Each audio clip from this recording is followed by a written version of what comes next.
You were in the sleigh, first celebrity in our sleigh. Like the sleigh. Yes. You like my little elf as well. He's been following me around ever since. He's coming home. And what about Christmas? You sort of got Alice a present? Because we had a few suggestions earlier. I had always gone down the line of, as well as a present, like a material thing, because she did say to me the other day, you know that advert where, you know, could give your time, give yourself. And I said, well, that's a good idea. I just make sure I'm really focusing, giving you lots of time. She went, sod that, I want presents. So, got the presents, but I also always thought an experience was a good idea, but given the conversation you're having... Not that experience. I mean, like going in the wind tunnel, which we did one year, or going on a Segway. Yes. Yeah. So you wouldn't give Alice that kind of present, then? No, Katie, I wouldn't. Just to be absolutely clear. Yeah. And you don't want that present? No, I really don't. No. Thanks.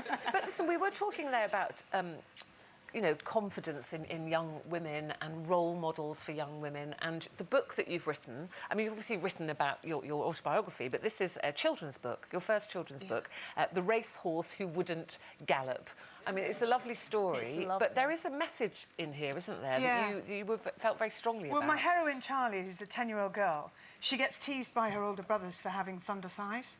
And her mother gives her this big talk about it's actually powerful legs. And if you look at the leading women in the world, whether it's Hillary Clinton, I may have to change that for the paperback, obviously. But it was Hillary Clinton when I was writing it, and it still may be. But Angela Merkel, or you go back in time, look at Boudica or Queen Victoria, whoever, or Catherine the Great. What do they all have in common? Serena Williams, Beyonce, powerful legs. Yeah. And it's because when I was growing up, and I don't think I'm probably the only one in the room, I genuinely thought that my life would be perfect if my legs were skinny. And I didn't have skinny legs. And you start to resent the fact that your legs aren't the way you want them to be. And I bet it's worse now, because we, you know, the kids now have this added thing of the internet and things. I mean, they're surrounded by images all the time. Yes. And we had it a little bit. A little bit. And luckily, in the equestrian world, and you love your riding, actually, it's pretty hard to ride unless you've got strong legs. And the same with walking and cycling and all of those things. So it's almost like, I think it can't be said enough, but it can be said in lots of different ways. So just put it in the story. Did you believe your mum, though? But when you were growing up, what was it like for you at school? I mean, did people pick on you at all because of how you look? I think we had a bit more variety when I was young. I look at our school photos, and for example, we all had different hairstyles.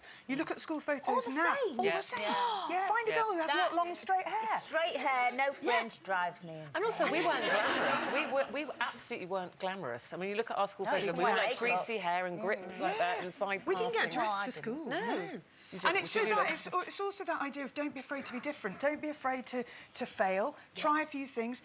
You've got to work as part of a team as well. It's not just all about you. So focus on other people, making them feel good. And in this case, a racehorse. I think you've hit on something.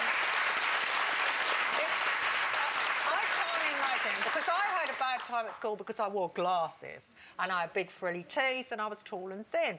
But now, as Colleen said, you look at the uniformity, the guts it must take for a 12 or 13-year-old girl to say, I'm not going to look like that. Well, I can't look like that. No, and I was doing a big multi-school event in Norwich about a month ago, and 400 kids there. One girl had short hair, and she said to the teacher, she said, oh, she's got hair like me. Looking at me on stage, and you think, God, because she just doesn't see it that often. Do you think getting girls into sport helps as well? Because you've got to. If you're into sport, your body is what your body will do for you, not what it looks like. But also, you've got to be prepared to get dirty and sweaty, and you know, it kind of just be practical. This might not be the same thing, but when I ran the marathon, people think because I'm thin that automatically I'm going to be really fit and I must work out. And I'm telling you, when I did the marathon, you have really old people, like bigger people overtaking you, and it's like, oh my God, it's so true what you say. It's not always about what you look like, it's what your body... And a lot of women are nervous, sorry Ruth, a lot of women are nervous about exercise because they don't want to be seen in tighter clothes. And do you remember the This Girl Can campaign that they ran last year, which I thought was brilliant? That is, women as women really are, out there, and yes, we jiggle. Of course we do. Yes, we sweat. Yes, we might get a bit flushed. Exactly. Not if you have Botox. No, that's true. There's always that. We get some pretty fabulous guests here on Loose Women. There's plenty more where that came from. Just click here to watch more interviews with a whole range of famous faces. And click here to subscribe. It's free, so you'd be silly not to, really.